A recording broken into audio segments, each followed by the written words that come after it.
Assalamualaikum warahmatullahi wabarakatuh. Hi, hello everyone. Welcome back with me, Puspita Amalia. Dengan NIM 2403154010.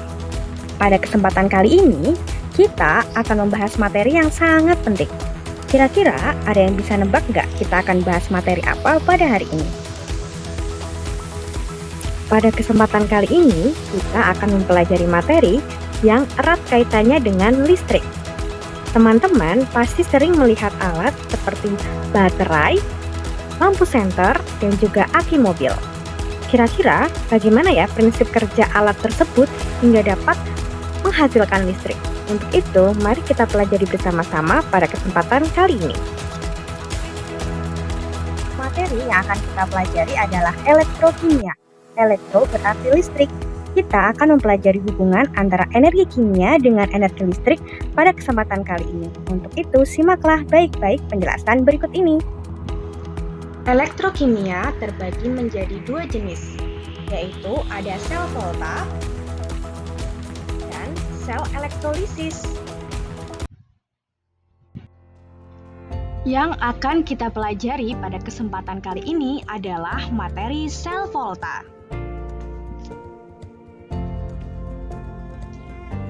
Prinsip kerja dari sel volta adalah mengubah energi kimia yang dihasilkan dari reaksi redoks, oksidasi, dan reduksi yang akan diubah menjadi energi listrik.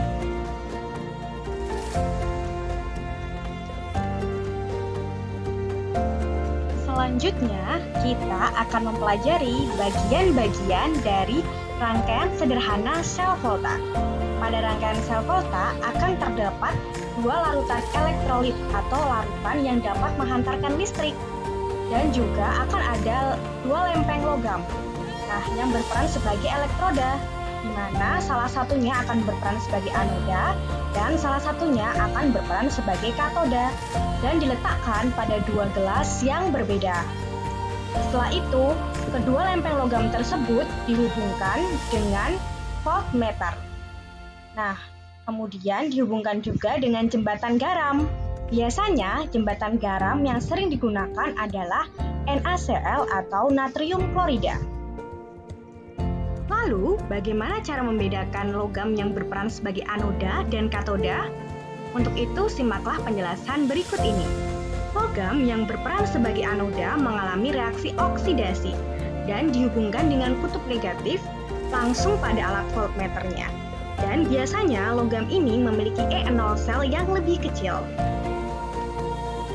Pada rangkaian sel volta di samping, logam yang berperan sebagai anoda adalah logam Zn. Selanjutnya, logam yang berperan sebagai katoda akan mengalami reaksi reduksi dan dihubungkan dengan kutub positif pada voltmeter. Pada rangkaian di samping, logam yang berperan sebagai katoda adalah logam Cu atau tembaga.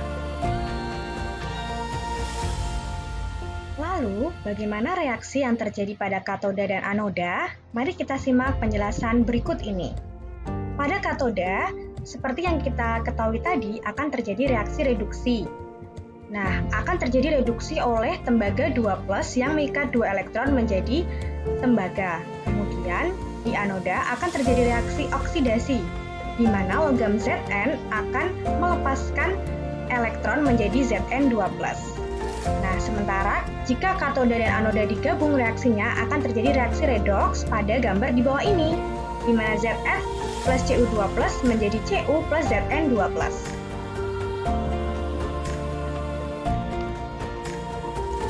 Setelah kita mengetahui bagaimana reaksi yang terjadi di antara kedua elektroda dan bagaimana rangkaian sel volta sederhana, pertanyaannya, bagaimanakah cara menyingkatnya agar lebih sederhana dan mudah dipahami?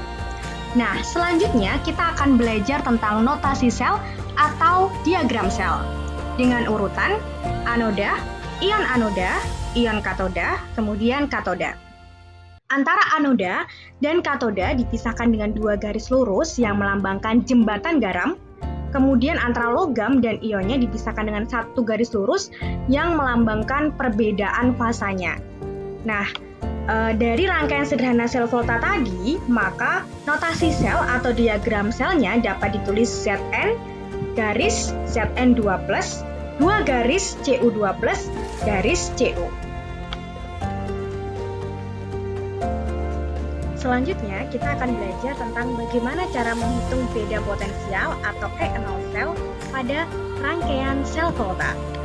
Potensial atau E0 sel dapat dihitung dengan menghitung E0 katoda dikurangi dengan E0 anoda, atau E0 logam yang berfungsi sebagai katoda dikurangi dengan E0 logam yang berfungsi sebagai anoda, atau juga bisa dengan E0 reduksi dikurangi dengan E0 oksidasi. Biasanya, jika hasil potensial E0 selnya positif, maka reaksi tersebut dapat berlangsung secara spontan atau langsung. Kalau negatif, berarti reaksi tersebut tidak dapat berlangsung secara spontan atau langsung. Cukup sekian yang dapat saya sampaikan. Semoga materi ini dapat bermanfaat bagi teman-teman semua. Jika ada salah kata, saya mohon maaf. Wassalamualaikum warahmatullahi wabarakatuh.